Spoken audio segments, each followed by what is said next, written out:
J'espère que vous allez bien. Hello à tous, bonne soirée. Attendez, hop, le micro comme ça c'est mieux. Comme quand tu écoutes un pur son mais que t'es arrivé mais t'attends avant de descendre de la voiture. Exactement. La daronne en HLM a dit exactement les termes en direct de la station thermale. C'est exactement ça. Ça m'est déjà arrivé et pas qu'une fois. Bah, je suis ravi de savoir que je suis pas le seul. Ouais, tu sais, t'es là. T'es à fond dans ta musique et tout, c'est ton son du moment. Et vas-y, flemme de couper, t'es à fond dedans et t'attends tranquillement. Ouais, non, mais c'est vrai, c'est vrai, c'est vrai. J'espère que vous allez bien, mes chers cracks. C'est ma live, frérot. Et dis-toi, je suis à pied. Ah, bah putain, ouais, même ça, j'avoue, parfois t'es dans ton truc et tout. Non, non, c'est vrai, c'est vrai, c'est vrai. Ça canarde de partout en ce moment, jusqu'au Qatar maintenant, carrément. Salut Épicurienne, ça fait plaisir, merci beaucoup pour le soutien et la force. Salam à tous et à toutes.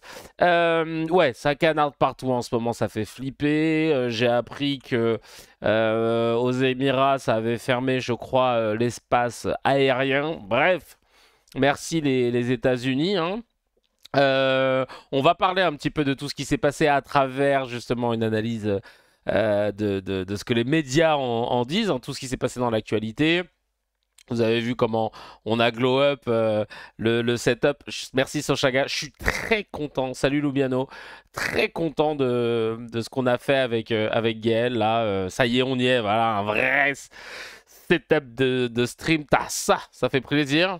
J'espère que voilà, vous allez bien en ce lundi, ce lundi 23 juin, que vous portez bien la santé avant tout. J'espère que vous êtes comme moi, que vous en avez marre. Georges Allen de Fennec, excellent le pseudo. J'espère que vous en avez marre d'entendre parler de proxy dans les médias. Parce que moi, je pensais que c'était un truc que je voyais uniquement quand j'étais sur les réglages réseau sur mon ordi. Là, j'entends proxy à tout va, j'en peux plus. On a plein de choses à voir ensemble, donc je vais rentrer dans le vif du sujet. Mais avant, évidemment, si vous voulez réagir, n'hésitez pas à aller sur le Discord. Il y a le lien sur le Linktree en description. Et évidemment, je vais vous le mettre pour celles et ceux qui suivent là en ce moment sur Twitch. Hop, le petit lien. Euh,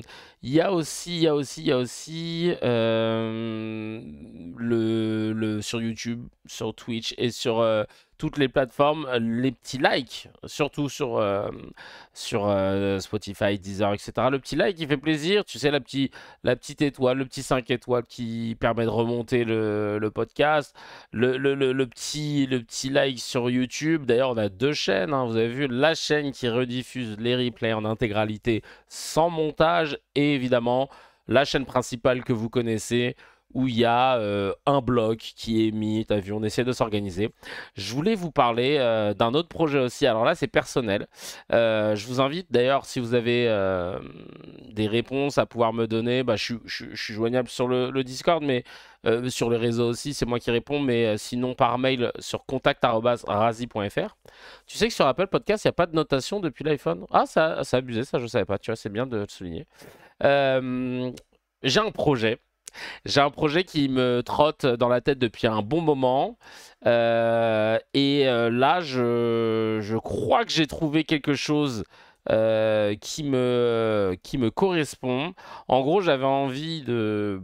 Mais c'est vraiment un challenge personnel de reprendre les études. Voilà, moi j'ai fait un bac ES et puis après le bac, je m'étais inscrit à la fac et j'ai très vite arrêté, c'est-à-dire très vite, c'est 2 jours, hein.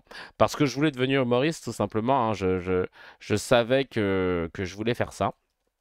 Et, euh, et en fait, là, je me suis décidé à reprendre mes études parce que j'aimerais faire un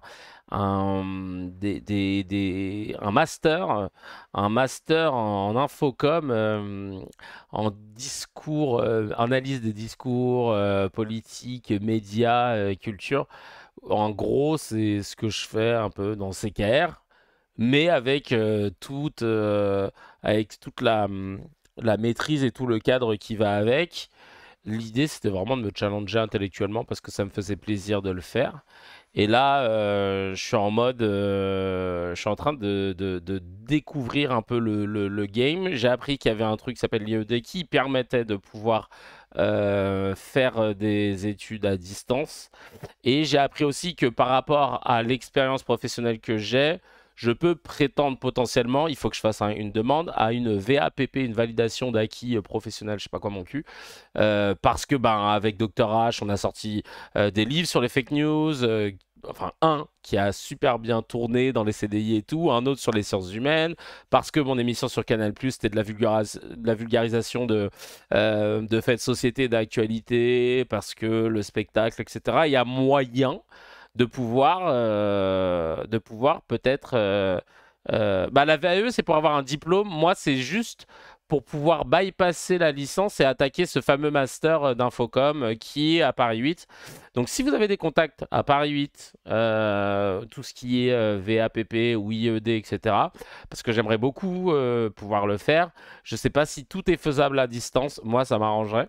Mais en gros, ouais, j'ai bien. Louis Sarkozy, ça te va? Ouais, je veux bien, ouais. Et ouais, j'aimerais bien beaucoup pouvoir le faire. Ouais, speedrun le diplôme. Non, mais après, t'as vu, après, je prendrai le temps qu'il faut. C'est un truc que je vais faire à côté. Mais je me sens là, à 37 ans, l'envie de m'y mettre. Peut-être que j'avais eu pendant longtemps aussi un complexe, mais maintenant je l'ai plus. Mais en tout cas, j'ai envie de me fortifier là-dessus, me consolider. Peut-être qu'un jour, dans plusieurs années, vous allez pouvoir m'appeler Dr K. Putain, t'imagines le truc Dr H et Dr K, putain, ça serait quand même classe.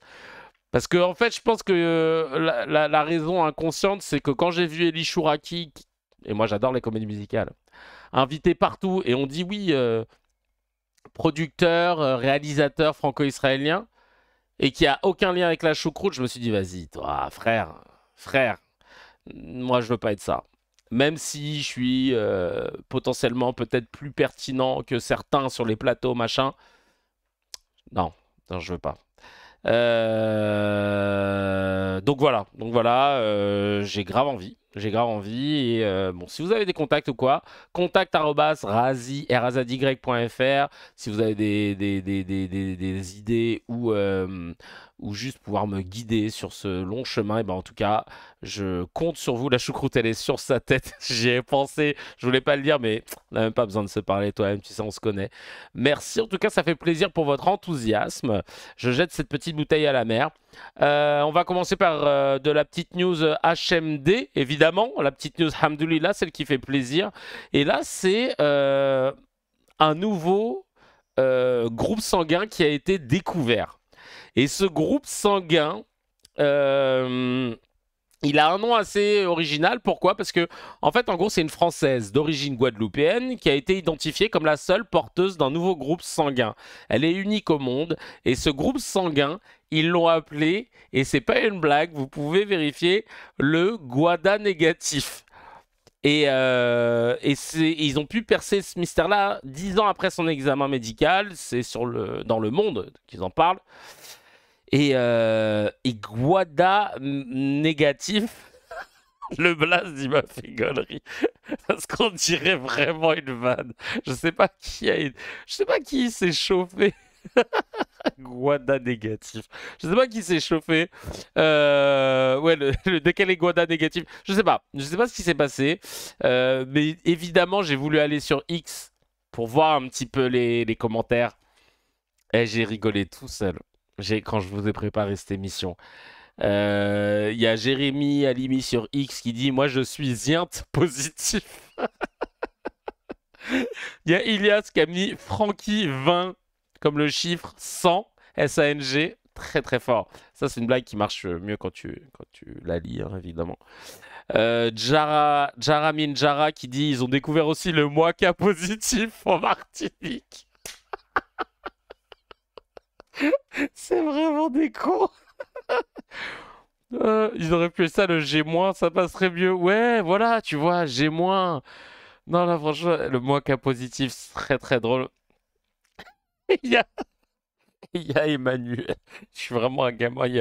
Il y a Emmanuel 911 qui dit Francky Vincent avait proposé le zizi positif.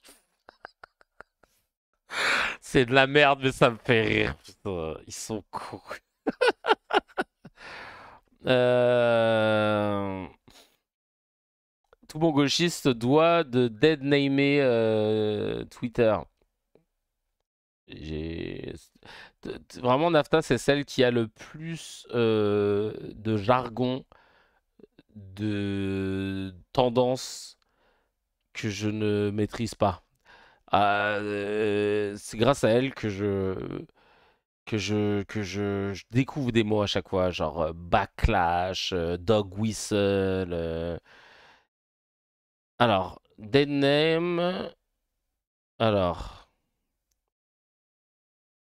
Euh... Ah, donc Kwakubé. Donc attends, Dennemé, ça veut dire prénom assigné à la naissance et indiqué à l'état civil, mais abandonné par la personne pour choisir un nouveau prénom qui correspond mieux à son identité de genre. Et donc, Dennemé Twitter. Ah, ça veut dire l'appeler Twitter plutôt que X. Parce que X, c'est Trump, c'est ça? Je sais pas. Nafta va nous le dire là. Nafta va nous le dire. En tout cas, cessons de rire parce que c'est bon. Il y a un moment, il faut tout de suite rentrer dans le vif du sujet. J'ai un bon plan pour vous, mais avant ça, on soutient. Vous le savez, hein, il y a la possibilité de soutenir ce podcast pour qu'il puisse perdurer et plus rester pendant 2 mois comme ça, à vous laisser tout seul. Il y a le chat Food Truck hein, qui nous soutient, de la cuisine cambodgienne dans le 91, merci Frangin. Et le Tipeee aussi pour monter tous les projets qu'on a, de pouvoir créer une vraie indépendance, de pouvoir rapatrier Dr H à côté de chez nous, pour pouvoir créer un think tank, pour pouvoir aussi lancer le projet Ziteo. J'en ai parlé sur mon Snapchat, un projet qui va beaucoup nous aider sur le CKR. En fait, Ziteo, c'est quelque chose qu'on essaye de développer avec mes potes qui permet de retrouver des extraits télé en tapant des mots afin de retrouver les mots prononcés. Tu vois, si on te dit, ah, t'as vu un moment un tel sur BFM, je crois, je suis plus sûr, il avait parlé de Cocotte Minute. Et toi, t'es là, tu te dis, putain, mais comment j'ai retrouvé un extrait comme ça, tu vois? Tu tapes Cocotte Minute, tu sélectionnes les chaînes, tu dis voilà, sur les 2 derniers jours, bim bam boum, si le mot a été prononcé, on t'isole le passage, et je te jure que ça, mais ça change la donne, et on aimerait vraiment le développer, on a essayé de faire des levées de fonds, etc., trouver des investisseurs, mais vas-y, flemme, donc on pense que les gens vont nous aider. Alors ouais, c'est ça, hein, mais en gros, le dead name, c'est le nom d'une personne trans dans sa transition, en gros, en transitionnant Twitter, c'est renommé X. Ah oui, donc du coup, tu préfères qu'on l'appelle Twitter. Moi, ça me dérange pas de dire Twitter, je voulais juste pas paraître pour un vieux con, mais en vrai, je suis d'accord, hein. Bref, le Tipeee, vous avez le lien. Si vous voulez donner même 1 € par mois, c'est une dinguerie, sachez-le.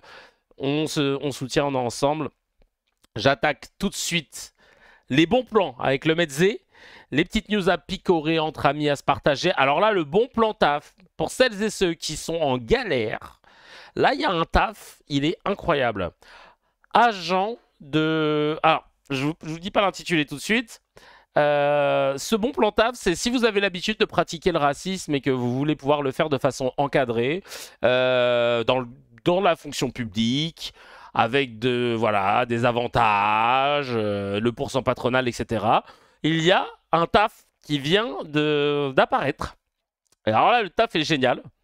C'est agent chargé de la lutte contre les séparatismes. Oui, oui, oui. C'est un taf qui est proposé. Si vous allez sur le site choisir servicepublic.gouv.fr. Je ne sais pas s'il y a des aides. Ça se trouve, vous pouvez faire jouer aussi votre CPF pour pouvoir vous former. Donc, agent chargé de lutte contre le séparatisme. Voilà, je vous l'ai mis à l'écran. En gros, c'est génial, hein, alors, on va regarder un petit peu. Ah merde, y a pas... c'est catégorie B. Voilà, profession intermédiaire. Télétravail possible. Tu peux être Sisra depuis chez Watt. Ça, c'est bien. Et donc, l'émission en quelques mots. Allez, on va découvrir la mission d'agents chargés de la lutte contre les séparatismes. Tu veux le lien? Ah, ça t'intéresse, Lubiano? Tu vas t'éclater, bien sûr. Ah non, c'est Mofenek. Bah oui, évidemment. Ah non, c'est Lubiano. Tiens, hop, je vous envoie le lien. Le racisme par télétravail, drôle de concept. Alors, vos activités principales en lien avec le chargé de mission, l'agent chargé de la lutte contre les séparatismes doit veiller au déploiement territorial de la stratégie de lutte contre le séparatisme islamiste en lien avec l'ensemble des acteurs. Ah ouais, donc d'entrée, on sait que c'est pour les musulmans. Préparer... Alors attends, préparer et organiser la cellule de lutte contre l'islamisme et le repli communautaire, CLIR, présidée par la préfète. Ah, il y a une cellule, d'accord. Coordonner le plan de contrôle afférent en lien avec les partenaires, forces de l'ordre de la DDI, de la DDFIP, de la PAF, de la DSDEN, le rectorat, le parquet.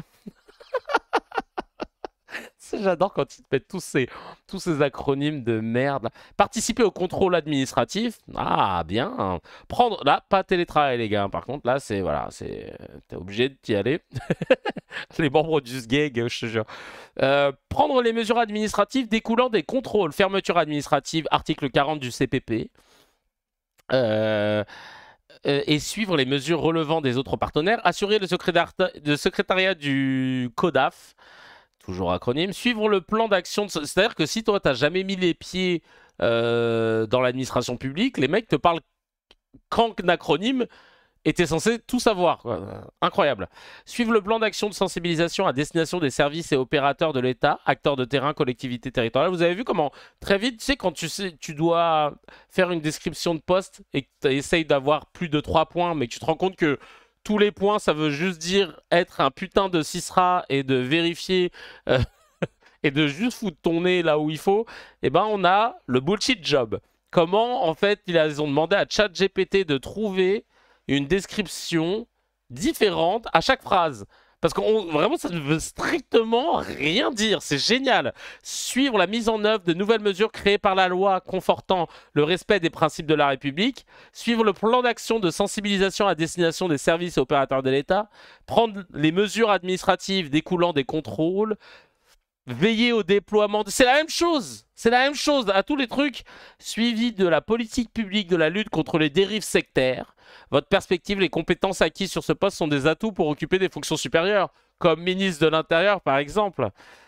Durée attendue sur le poste, 3 ans. Spécificité du poste, contrainte, suggestion. Le poste fait partie du vivier COD mobilisable en cas de crise et lors des exercices. Confidentialité. Habilitation confidentielle défense. Être détenteur du permis de conduire. Participation à la démarche qualité du référentiel Cali ATE et l'ASP+. Ouais, en une ligne, voilà. Attraper des Arabes musulmans, évidemment. Voilà. Profil recherché. Avoir des compétences juridiques, niveau pratique requis, connaissances techniques. Merci Teyafeb. Avoir des compétences en informatique, connaître l'environnement professionnel. Ça veut rien dire. Savoir-faire.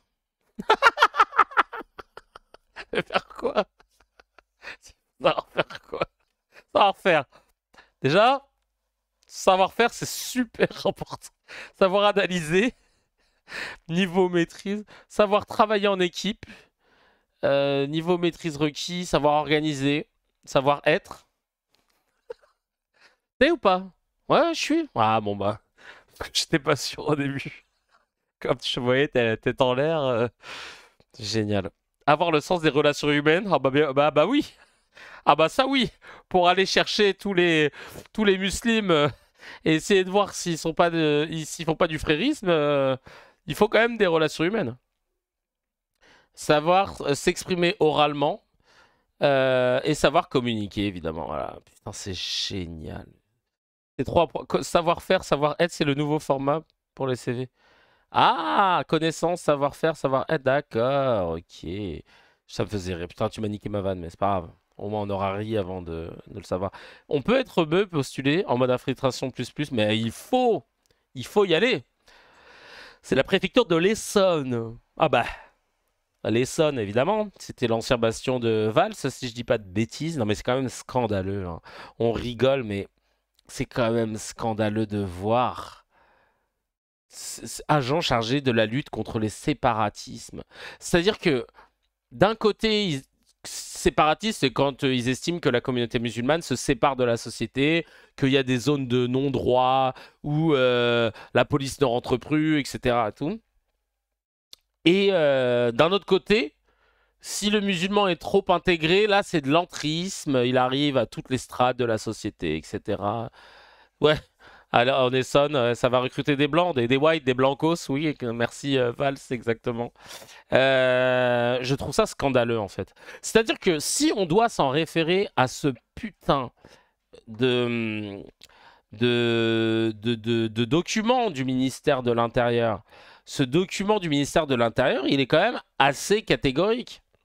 Il te dit qu'il n'y a pas de menace d'entrisme à proprement parler, qu'il faut la surveiller, mais qu'en fait elle est résiduelle, pour reprendre ce mot qui met souvent le feu aux poudres. Et en fait, personne n'a décidé de lire le document du ministère de l'Intérieur. Tout le monde a décidé d'écouter l'interprétation de Retailleau. Et heureusement qu'il y en a qui ont mis le nez dedans pour dire bah les gars, en fait, il n'y a rien dans ton putain de truc là.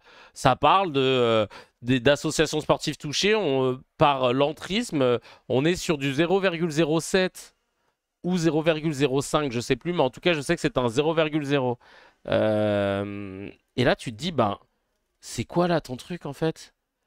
C'est quoi tes chiffres? C'est quoi ton. On est d'accord que à 0,07, même à 1%, tu vois, moi je vous dis, mais là c'est 0,07. Hein. T'as envie de dire, bah, on n'a même pas besoin de. Il y a rien en fait. Il y a R, voilà. Il y a R, vraiment. Je comprends pas que ce soit un sujet. Je comprends pas que ce soit un sujet. Ouais, regardons plutôt, bien vu, Sochaga, l'entrisme bourgeois. Il y a beaucoup plus de matière. L'entrisme bourgeois, l'entrisme de la droite chrétienne, avec les Stérins ou Bolloré. Enfin, il y a de quoi faire. Il y a de quoi faire. Donc je trouve que c'est aberrant. Et alors si on commence à parler de l'entrisme du sionisme, entre la DDF, entre le CRIF qui fait des dîners annuels, machin, entre tous ces gens qui ont réussi à faire adopter des éléments de langage depuis le 7 octobre, on ne voit que ça. Il y a une newsletter apparemment à tout le monde. Bah, t'as envie de dire, là, il y a un sujet, tu vois. Et là non, en fait. Donc, je suis outré, je ne sais plus quoi dire. Vraiment, je ne sais plus quoi dire, je ne sais plus quoi faire, mais c'est scandaleux, voilà, que la préfecture d'Essonne propose, voilà, c'est agent chargé de la lutte contre les séparatismes, comme si c'était un fléau. Allez vous faire foutre, clairement, allez vous faire foutre. Voilà, je le dis et je le redis, comme dirait notre ami Chalgoumi. Ensuite. J'ai vu un truc là sur I24 sur une journaliste qui s'appelle Nathalie Nagar qui est franco-israélienne. I24, une chaîne israélienne en français, qui fait un édito sur la cigale et la fourmi en reprochant. Tu sens qu'elle a demandé à ChatGPT, elle lui a dit fais-moi un truc avec une fable de La Fontaine, mais par rapport au fait que les gens et que la France est des bâtards avec Israël. Je pense que clairement elle a demandé ça, c'était le prompt. Et elle a fait et trouve-moi un lien avec la fête de la musique parce que c'est en ce moment la fête de la musique. Et ça a donné quelque chose qu'on va regarder ensemble. Quelque chose qui, à mon sens, ne veut strictement rien dire. On regarde tout de suite. Vous vous souvenez de la fable de La Fontaine, la cigale et la fourmi? Oui. La cigale qui avait chanté tout l'été et qui s'apercevait, l'hiver arrivant, qu'elle n'était pas préparée à l'arrivée des mauvais jours. Oui, elle se trouva fort dépourvue quand la bise fut venue, on s'en souvient. Eh bien cette nuit, en entendant les échos de la fête de la musique qui sillonnait la France d'un côté, en entendant les rapports des attaques israéliennes et américaines pour faire s'éteindre la menace nucléaire de l'autre, je me suis revue en primaire sur les bancs de l'école républicaine à réciter cette fable de La Fontaine. La France, cigale s'il en est, festoyait donc gaiement la musique hier quand les Israéliens et les Américains, fourmis de leur État, éliminaient une menace des plus imminentes, non pas uniquement pour le seul petit État juif que certains honnissent, non, mais pour le monde libre dans son entièreté. Alors, si la fourmi de La Fontaine n'était pas prêteuse, celle de 2025 s'est avérée bien plus altruiste. Mais vous savez quoi? Pendant que nous cachons sous les bombes et que nous ne dormons pas de la nuit, ne nous remerciez pas.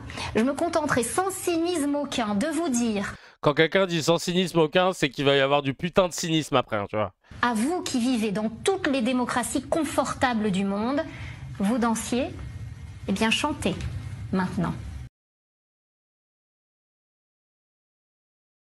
Eh ben va te faire foutre, voilà. Qu'est-ce que tu veux que je te dise? Va te faire foutre, bah, parce que vraiment je ne...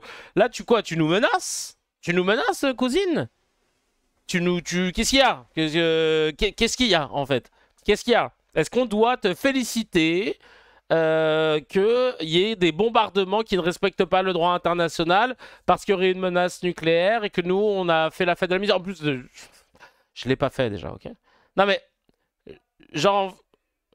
Ça va, elle a critiqué les démocraties, la France n'est pas concernée. Non mais je te jure, non mais va te faire en fait, on s'en bat les couilles. Là clairement tu nous as cassé les couilles.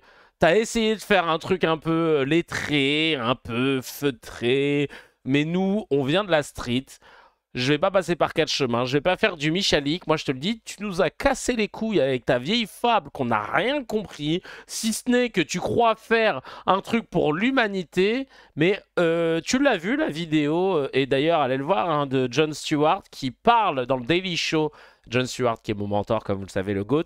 Qui parle de toutes les fois où Netanyahou a dit que l'Iran allait avoir la bombe nucléaire. Depuis 2012... L'Iran est à quelques semaines de l'avoir et qu'il faut faire quelque chose.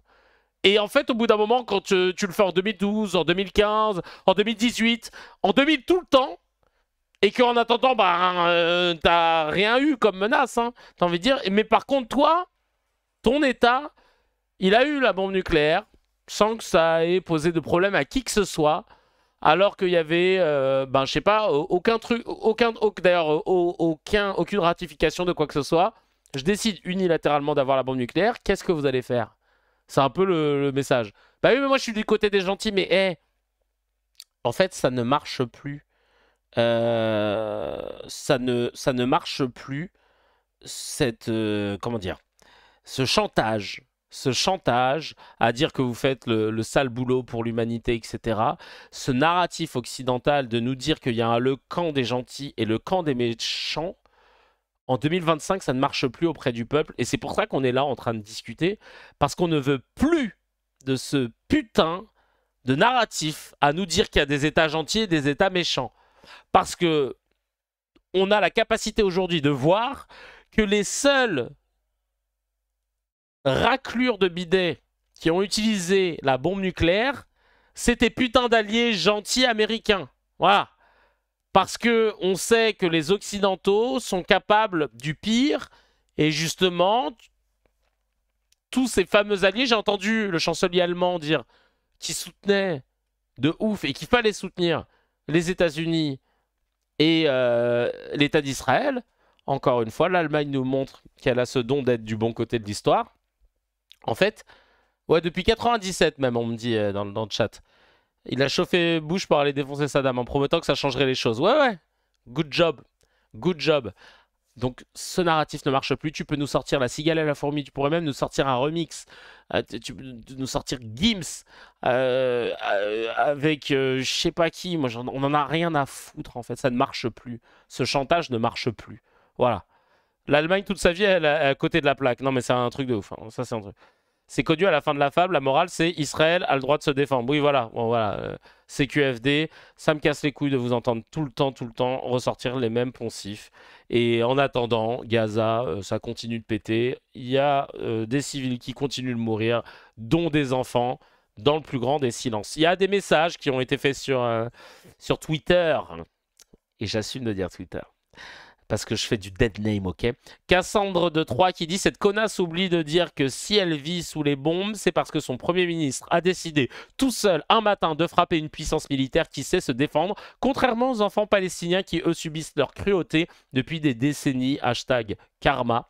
Aliou Alassane qui dit: mais elle est complètement BZ, elle de toute façon, il y a un truc qui tourne pas rond dans la tête de cette femme. Et là, Liana qui dit: au moins vous avez des abris, ça devrait suffire. À Gaza, hommes et femmes, enfants, bébés sont brûlés, amputés, soignés, sans anesthésie. Ils n'ont pas le luxe de se plaindre sur les plateaux TV, mais faites la terre à cette conne. Beaucoup de violence auxquelles je ne souscris pas évidemment à la fin de ce message, mais en tout cas, le fond est passé, effectivement.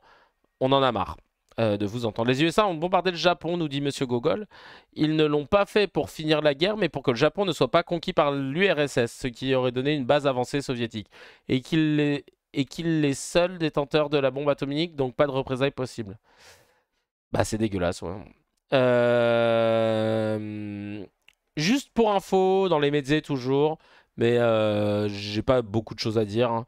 Une nouvelle plainte a été déposée contre Édouard Philippe pour favoritisme, détournement de fonds publics et harcèlement moral au sujet d'un contrat passé avec l'association LH French Tech d'une valeur de 2 millions d'euros. Ah ouais, il dénonce une vendetta personnelle, c'est l'AFP qui nous dit ça. Il y a moyen d'avoir des politiques qui seraient exemplaires, je sais pas. Est-ce que c'est possible? Et surtout, est-ce qu'il y a moyen que les politiques qui ne sont pas exemplaires puissent ne pas être aux affaires ou invités dans les médias à donner des conseils aux Français sur la façon de gagner de l'argent, de le dépenser, d'épargner, de faire un effort? Parce que ça devient très fatigant, tu vois. Moi, j'arrive pas à voir des images, bon, je le fais pour vous, mais de gens qui te donnent des...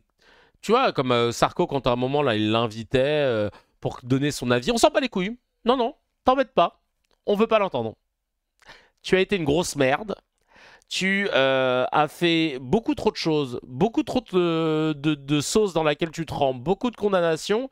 Ferme-la, en fait. On veut pas t'entendre. On ne doit pas t'entendre. C'est gentil, merci. Il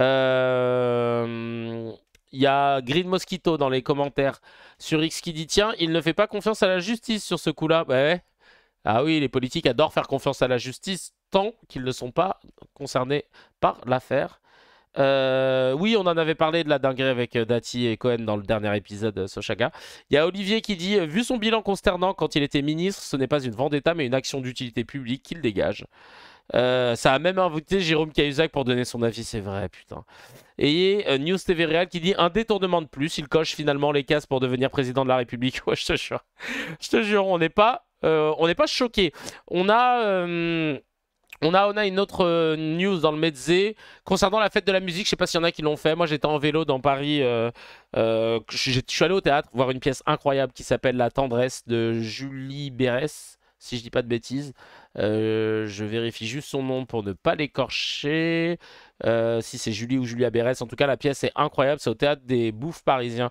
Allez voir parce qu'elle est surprenante. Elle est puissante. Dedans, il y a un gars que j'ai rencontré sur les réseaux et dont je suis fan alors que je le suis que depuis peu, qui s'appelle Tigran Mekhitaryan. Et vraiment, il jouait Misak Manoukian d'ailleurs dans le film Monsieur Aznavour. Bref, petite parenthèse culture, mais j'étais au théâtre et après j'ai pris un vélo pour rentrer chez WAM. Et là, putain, mais j'ai vu l'ambiance, machin, etc. J'ai pris aussi le métro à l'aller, j'ai vu que c'était blindé et tout le monde parlait anglais. Ça parlait en mode Wagwan, Ganachak, machin. Je me suis dit, ouais, je suis dans un épisode de Top Boys, mais apparemment, je sais pas, il s'est passé un truc sur les réseaux où Kay Senat, le streamer, était là. Ils ont dit que c'était the next big thing, c'était de faire la fête de la musique à Paris, machin. Hein. Bon, donc il y a des Londoniens qui sont. Si, bah, je suis passé à Monaco pour passer par derrière. Je suis passé vite fait par là, mais j'étais en vélo, ça va, heureusement. Bref, pourquoi je vous parle de fête de la musique? Parce que Pascal Pro était pas content à cause d'une soirée fête de la musique. Tu sais, ils avaient invité plusieurs artistes et tout, comme d'hab, et c'était diffusé sur France Télé. Et apparemment, il y a un rappeur Aïe, aïe, aïe. Il a pas aimé, hein. Youssef Swat, hein, vous connaissez, il avait gagné Nouvelle École la dernière saison. Pascal Pro est jamais content, de toute façon, t'as raison, mais là, voilà ce qu'il nous a dit, on l'écoute. Et puis on insulte aussi dans la fête de la musique, par exemple, le rappeur. J'attends encore les excuses de France Télévisions. Le rappeur qui insulte Bruno Retailleau, quand même. Ah, je croyais qu'il l'avait insulté lui, je me suis dit, ah, normal, il insulte Bruno Retailleau, frère, c'est ton gars sûr, c'est quoi? Ouais. Mais c'est incroyable. Je vous assure, t'es sur France Télévisions, t'as un rappeur. Qui était-ce d'ailleurs? Son nom m'échappe. Moi, que je ne connaissais même pas. Je sais même pas pourquoi il est là. Il prend la parole, il insulte. Il s'appelle Youssef Swat, me dit Marine Lançon. Youssef Swat, qui insulte Bruno Retailleau. Mais il n'y a même pas, la France Télévisions n'est même pas capable de dire demain, écoutez... Je croyais qu'il y avait l'ARCOM... Mais écoutez ce qui s'est passé, c'est à la fin. Alors, il y avait personne dans leur fête de la musique. Ça, c'était la fête de la musique officielle. C'était tellement mauvais. Le synthé en bas. Fête de la musique. Une nuit d'extrême violence. Alors, c'est vrai qu'il y a eu beaucoup de violence. Mais évidemment, c'est super bien de pouvoir retenir à chaque fois la même chose. Et j'ai remarqué qu'il y en avait un qui avait la même DA que CNews en story. C'est Arthur, l'animateur, qui, depuis peu, là, s'amuse à mettre des rapports de façon ministère de l'Intérieur, façon préfecture, du nombre d'agressions, du nombre d'interpellations, etc. Dès qu'il y a un événement, genre après la victoire du PSG, là maintenant pour le fête de la musique, et je trouve que je vois pas l'intérêt qu'un animateur poste ça, sans rien dire évidemment en mode lâche, tu vois, juste pour dire ah, vous avez vu, hein. C'est tellement réactionnaire, c'est devenu CNews, voilà. Mais bon, parenthèse fermée. Il n'y avait personne à regarder, ça a été un flop d'audience, c'était minable.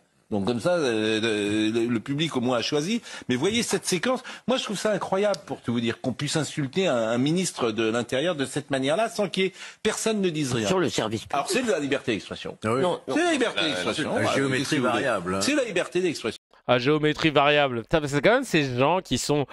Comme j'adore le redire et je radote Chili Pepper, je sais, mais j'adore rappeler que ces gens-là sont pétés de thunes et sont payés pour blablater à heure de grande écoute. Putain dans le système, putain en train de tout le temps cracher sur tout ce qui ne leur ressemble pas quelque part et qui ose dire à chaque fois ouais, de toute façon c'est la géométrie variable. Putain chacal, c'est géométrie variable mais toi t'es toujours là en fait. Donc la géométrie elle est variable que dans ton sens. Hein. Écoutez ce monsieur. Je suis obligé de profiter de cette heure de grande écoute pour adresser mes pensées aux peuples opprimés de la Palestine, au Congo, au Soudan, au Yémen, aux sans-papiers en France qui se font chasser dans Bruno Retailleau comme si on était dans les années 30. La musique sera toujours là pour résister au fascisme, à l'extrême droite, à Sibérie. Merci de m'avoir écouté. Vive le rap, vive la musique et vive la lutte pour la liberté. Bonne soirée, merci. Merci. Enfin, on est obligé d'entendre ça? Bah ouais. Genre c'est choquant là. Genre il a pas...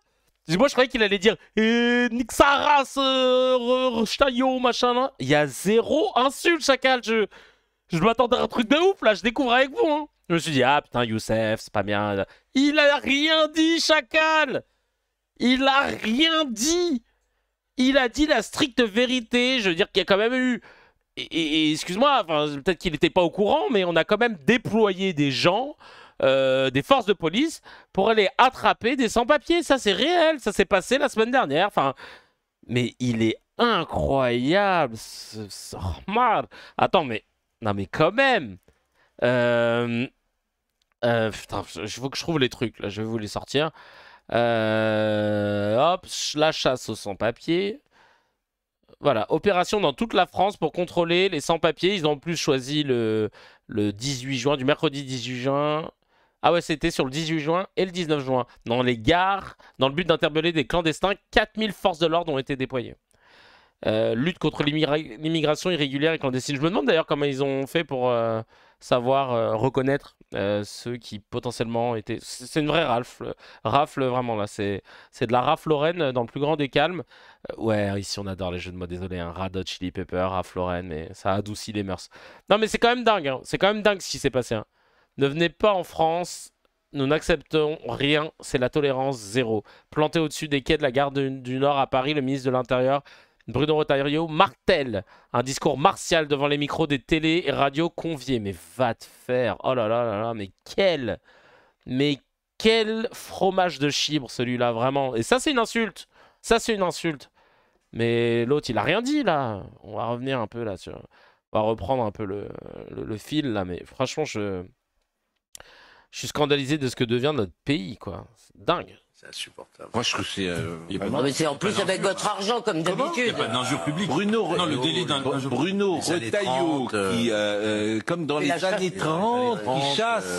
Ça vous choque pas vous Non, mais c'est pas une injure publique. Je pense Qui pas. chasse les musulmans. Sous votre contrôle. Ah, il y a quand même une référence qui est très injurieuse. Attends, on parlait de race. Bah, il n'y a pas d'injure, hein. Merci. T'as eu les pas sereins, Miskin, là, au milieu. C'est une injure. Non, Je vous dis que je trouve invraisemblable qu'on entende ça sur le service public sans que personne. Le service public n'est pas responsable de ce qu'il parle. Évidemment, il est en direct. Mais tu pourrais avoir quand même un petit mot, dire, bah, on n'est pas responsable de ce qui a été dit, etc. Et puis ce parti pris en permanence comment dire, qui est toujours du même côté, de taper toujours sur c'est Bruno Retailleau, sur le fascisme, etc. Avec notre argent. Alors, et puis je vais vous dire, il viendrait ce monsieur, tu lui demanderais ce qu'est le fascisme, il sait même pas ce que c'est. Oh là là, vous avez vu cette condescendance? Il ne sait même pas ce que c'est. Il ne sait pas ce que c'est. Il sait pas ce que c'est le fascisme. Il dit des mots qu'il entend comme ça. Il sait pas. Il sait pas. C'est ce chacal qui nous disait il y a encore quelques jours, hein, nous sommes tous israéliens. Putain. Là, par contre, il n'y avait pas de demi-mesure, quoi, tu vois. Dans son édito avec la petite musique, là, pas de demi-mesure. Là, c'était pas chiant, mais par contre, oh là là, ce qu'il a dit, là, Youssef Sod, c'est trop pour eux. Parce qu'en plus, le procès que vous pouvez leur faire, c'est qu'il parle de ce qu'il ne connaît pas. Bah oui. C'est rien. D'ailleurs, je l'invite qu'il vienne, mais il vient demain sur ce plateau. On échange tous les deux. Pourquoi vous avez dit ça? C'est en référence à quoi? Vous êtes qui pour dire ça? Vous êtes qui pour dire ça? Mais toi, t'es qui? Mais toi, t'es qui, chacal? Raclure de chiottes, de fromage, de chips, tu te permets de dire vous êtes qui pour dire ça? Mais toi, t'es qui? T'étais sur Téléfoot, chacal. T'étais là, un pronostic pour le match. Je sais tout ce que t'as fait. On te connaît que pour ça, donc tu fermes ta gueule maintenant. Je ne comprends pas comment il peut se permettre de dire ça. Mais t'es incroyable, chacal. T'es incroyable. Oh, il m'a énervé. Rien. Voilà, il parle comme ça. Il parle. Mais tu fais ça tout le temps. Tu parles. Oh, carrément, j'ai saturé mon micro là. Oh là là. Incroyable. Il parle comme ça tout le temps, ce bâtard là. Généralement. Bon. C'est fait des amis. L'autre, elle est bourrée, là. C'est pas ce qui se passe. Non, mais vraiment. Vraiment, ils me rendent ouf. Je jure. Là. Oh là là là là. Vous comprenez pourquoi j'ai besoin de devenir docteur en infocom? Aucun rapport. Non, parce que vraiment, moi aussi, je vais être invité. Mais... Et moi, je vais leur dire, par contre, vous êtes qui? Ah, moi, je suis docteur en communication, en sociologie des médias, en analyse sémantique des discours. Par contre, vous êtes qui, en fait? Putain. Ah, ils me rendent ouf. Hein? Ah, c'est fort. Dans le micro. Ah, pour la fenêtre. D'accord. On m'a demandé de calmer un petit peu, là. Alors, je vais essayer de calmer un peu, mais c'est vrai que c'est très compliqué de garder son calme. C'est très compliqué de garder son calme. Vraiment, vraiment, je comprends pas. Bref. Ah oui, le chat, il est caché sur l'écran. Je viens de voir. Ça, j'ai pas du tout regardé le. Hop. Voilà. Voilà, on vous revoit. Bref, on va passer à la suite. Parce qu'il va falloir quand même avancer. Je vais essayer. Les voisins en PLS. D'habitude, il est gentil, Kevin. Non, mais ils me connaissent pas encore, surtout là. C'est que du coup, là, c'est la première impression qu'ils vont avoir. Ça va être celle-ci. Hein. Oh, c'est chaud. Une news qui vient de tomber là. Mon pote Zama qui envoie. L'humoriste Ragnar Le Breton condamné à 1 an de prison ferme pour des violences dans l'heure. En mars dernier, l'humoriste s'en est pris à un père de famille devant son fils de 12 ans alors qu'il faisait une sieste dans sa voiture. Oh! Oh! Alors là... Oh là là. Je vais chercher, attends. Ragnar le Breton. Condamné 1 an de prison ferme, hein, quand même. Hein. Et là, je sais pas s'il y aura du sursis, hein, comme il n'est pas politique. Alors, qu'est-ce qui s'est passé? Mathias Kivigé, alias Ragnar le Breton, a été condamné ce lundi à 1 an de prison ferme par le tribunal d'Évreux. L'humoriste bien connu des réseaux sociaux pour mettre des baffes pour rire était poursuivi pour des violences à l'encontre d'un père de famille.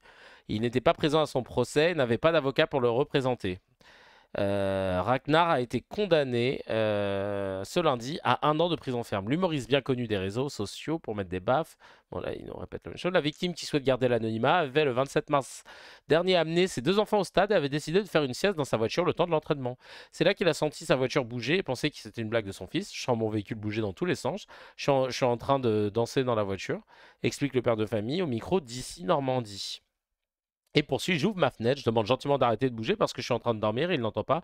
Instantanément, je hausse le ton, je dis d'arrêter. C'est là qu'il commence à arriver au niveau de la fenêtre, côté passager. Il commence à me parler mal. Qu'est-ce que tu veux? Pourquoi tu gueules? Je m'explique, je suis en train de dormir, tu bouges le véhicule. La victime décrit un homme énervé qui fait le tour de mon véhicule et me dit de sortir du véhicule. Je dis non, je ne sortirai pas. C'est à ce moment-là qu'il ouvre ma portière de voiture et qu'il me soulève et qu'il me cogne. Il m'a mis une droite.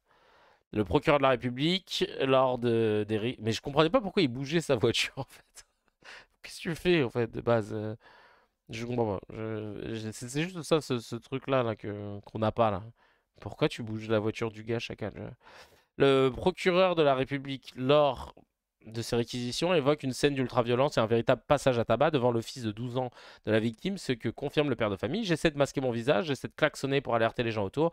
Je crie parce que j'ai mal, je crie de douleur. La procureure demande à l'encontre du mis en cause 5 mois de prison ferme. La victime a fait l'objet d'une interruption totale de travail de 40 jours, initialement 8, c'est beaucoup, hein, et à ce jour toujours en arrêt de travail. Les certificats établis par le médecin comptent 19 mentions, ecchymose, douleur ou entorse. 1 an de prison ferme. Le tribunal est allé au-delà des réquisitions de la procureure et a condamné Ragnar à 1 an de prison ferme sans aménagement ab initio, la privation de son droit d'éligibilité pendant 5 ans. Bon, ça fait chier que Odoul.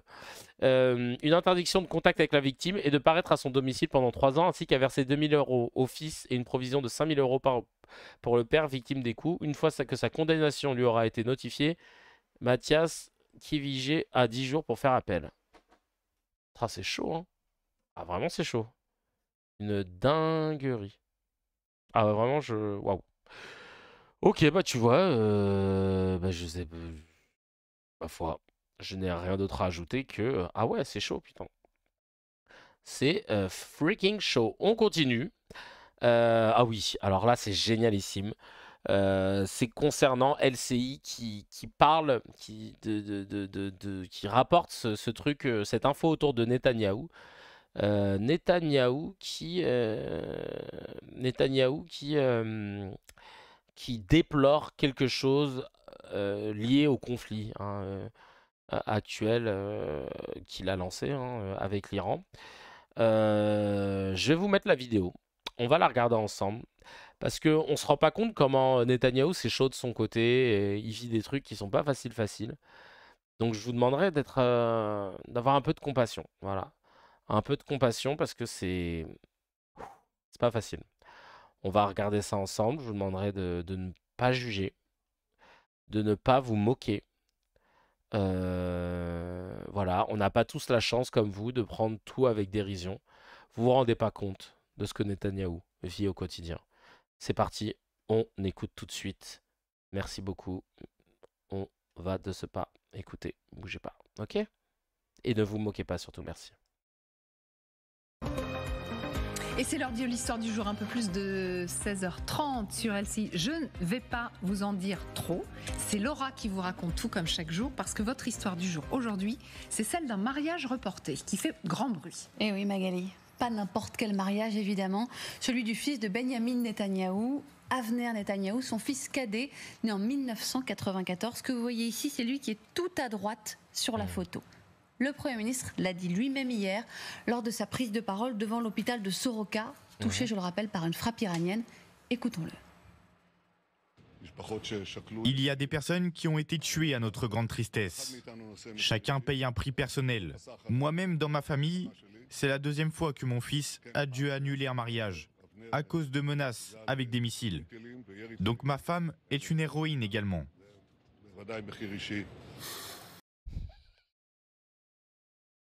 Attendez, on va voir la réaction. Vous avez été surprise en l'entendant. On a été extrêmement surpris. Pour tout vous dire, nous étions en direct hier pour écouter le Premier ministre israélien. Tout le plateau a réagi quand il a prononcé cette phrase. Oui. Il y a de quoi être surpris, en effet, par les mots employés. Je l'ai redit, un prix personnel pour lui-même, dans sa famille, des mots prononcés dans un contexte particulier. Mesquine. Ça va, il me rassure sur le plateau. J'ai l'impression qu'il trouve ça nul à chier comme truc. J'ai l'impression que LCI essaye de laver la France. Devant un hôpital, vous le voyez, touché par une frappe iranienne qui a fait une quarantaine de blessés et risque de désorganiser pendant des jours tout le système de soins de la région. Les Israéliens aussi ont été surpris quand ils l'ont entendu et l'ont parfois fait savoir publiquement. Ainsi, Anat Engerst, qui est la mère d'un otage retenu à Gaza depuis le 7 octobre, réagissant sur le réseau X à la mention de ce prix personnel. Cela n'a pas échappé à ma famille non plus. Mon fils est dans les cachots de l'enfer à Gaza depuis 622 jours.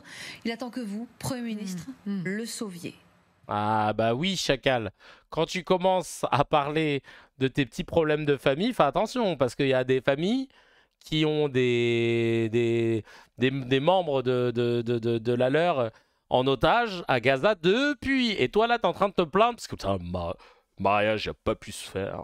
La pièce montée, elle s'est fait démonter, mais pas de la bonne façon, quoi. Ou encore des politiques. Gilad Karif, par exemple, un député d'opposition à la Knesset, toujours sur X, un narcissique sans frontières, écrit-il pour qualifier Netanyahou. Je connais beaucoup de familles qui n'ont pas eu à reporter un mariage, mais ne célébreront jamais les noces qui étaient censées avoir lieu. Évidemment, c'est terrible. Ouais. Ou encore le journaliste, la presse, le journaliste d'Haaretz, Amir Tibon, auteur d'un livre, vous savez, remarqué sur le 7 octobre, Les portes de Gaza. Une déclaration pathétique et plaintive, mais pas surprenante. Des personnalités publiques qui ont réellement payé le prix fort dans cette guerre, qui ont perdu des enfants au combat, ne s'exprimeraient jamais ainsi. Mais Netanyahou est sans surprise, même dans les moments où un exemple personnel est le plus nécessaire. C'est bien, LCI, là. C'est bien.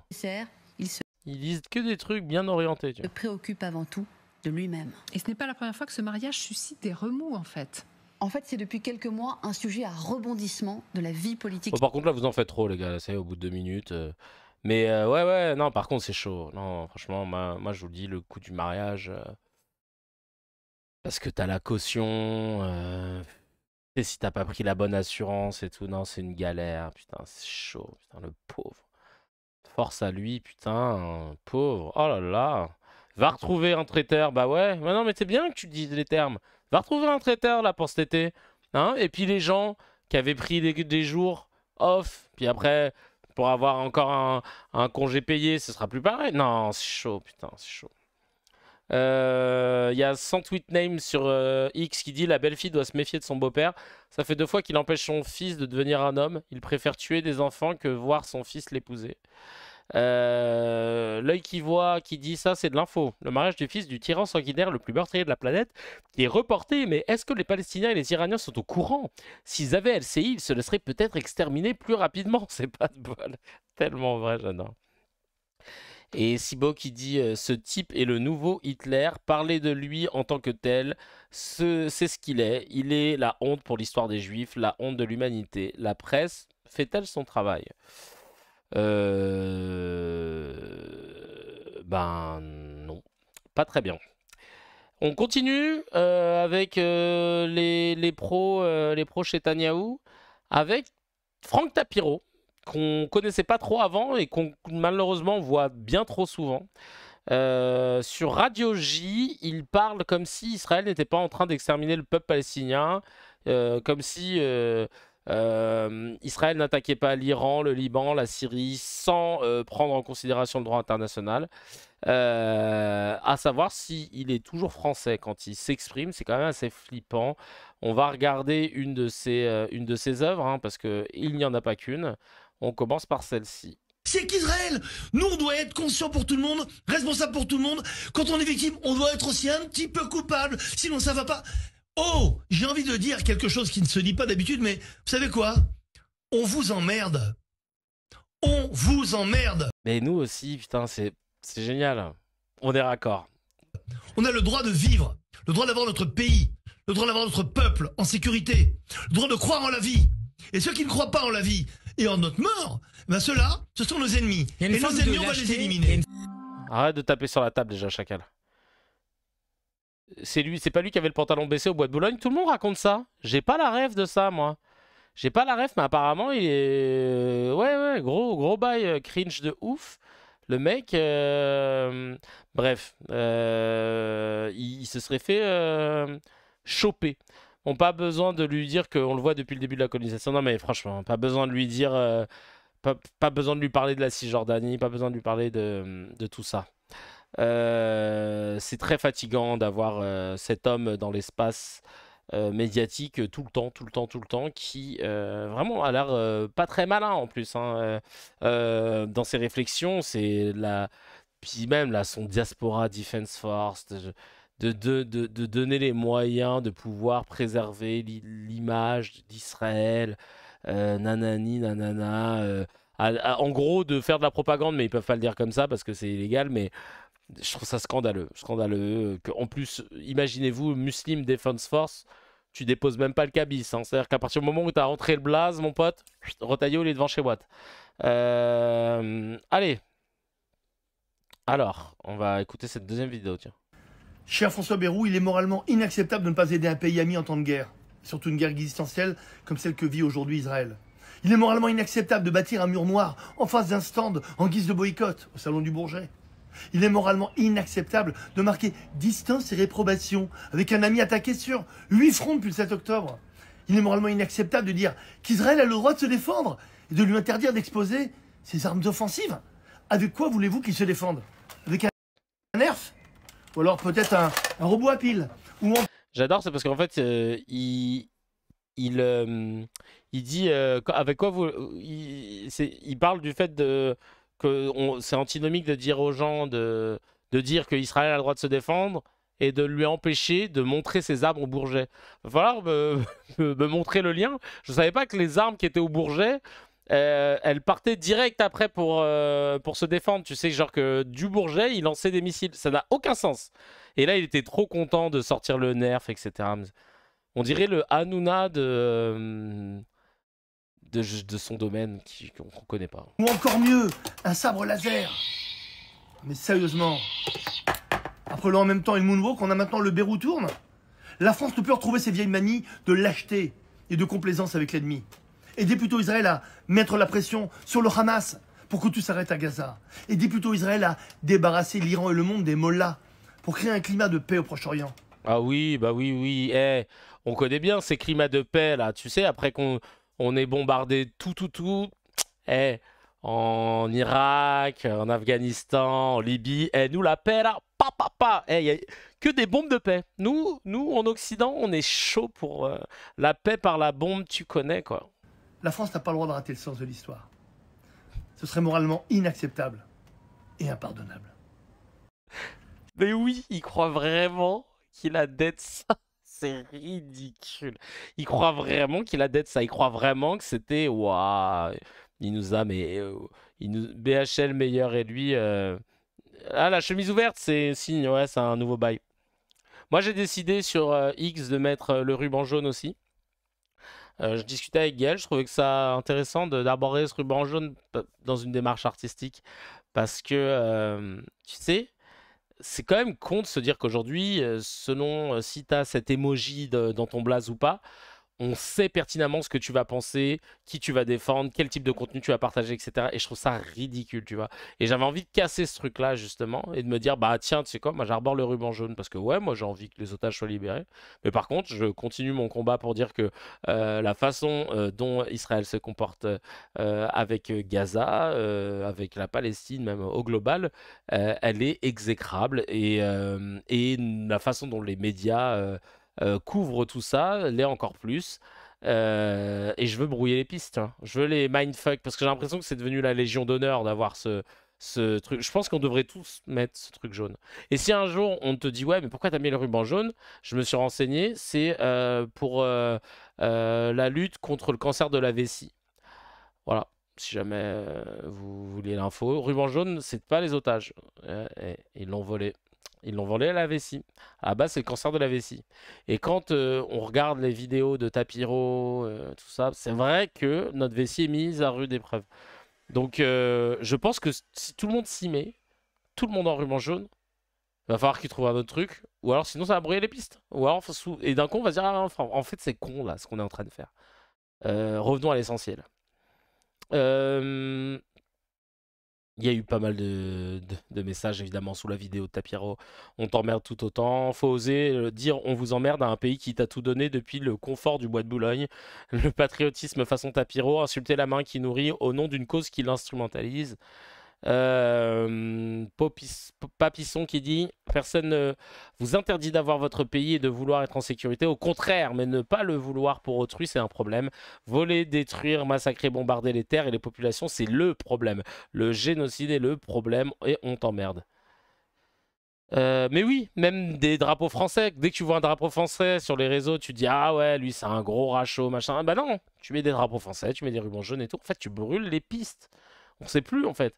Et en fait, après, comme ça, du coup, on t'écoute déjà dans un premier temps parce qu'on se dit ah, il est des nôtres. Et après, tu dis bah, je comprends pas, il dit pas trop la même chose, mais bon, comme il est des nôtres, je vais quand même discuter. Faut casser le truc, quoi. Bref. On a aussi. Alors attendez, oui, je vous ai montré la vidéo de Tapiro. Les deux, je les ai enchaînés naturellement parce que je suis trop fort. Il y a un autre truc qui m'a choqué, c'est Lahad sur Snapchat, The Kevin Razi sur Snapchat, si vous voulez m'ajouter, qui a screené. Ah, j'étais kécho, putain. Il a screené une pub qui était diffusée, deux pubs qui étaient diffusées. Sur ma chaîne CKR, j'étais choqué. Je vous montre ça tout de suite. L'Iran avait un plan pour détruire Israël. Depuis des années, l'Iran développe ouvertement une menace nucléaire tout en planifiant simultanément de multiples attaques visant à détruire Israël. L'Iran a trompé le monde avec la diplomatie et a choisi la destruction. Lorsque la menace nucléaire est devenue imminente, Israël a fait ce qu'il fallait faire. Donc ça, c'était le premier spot, pardon, et là, c'est le deuxième.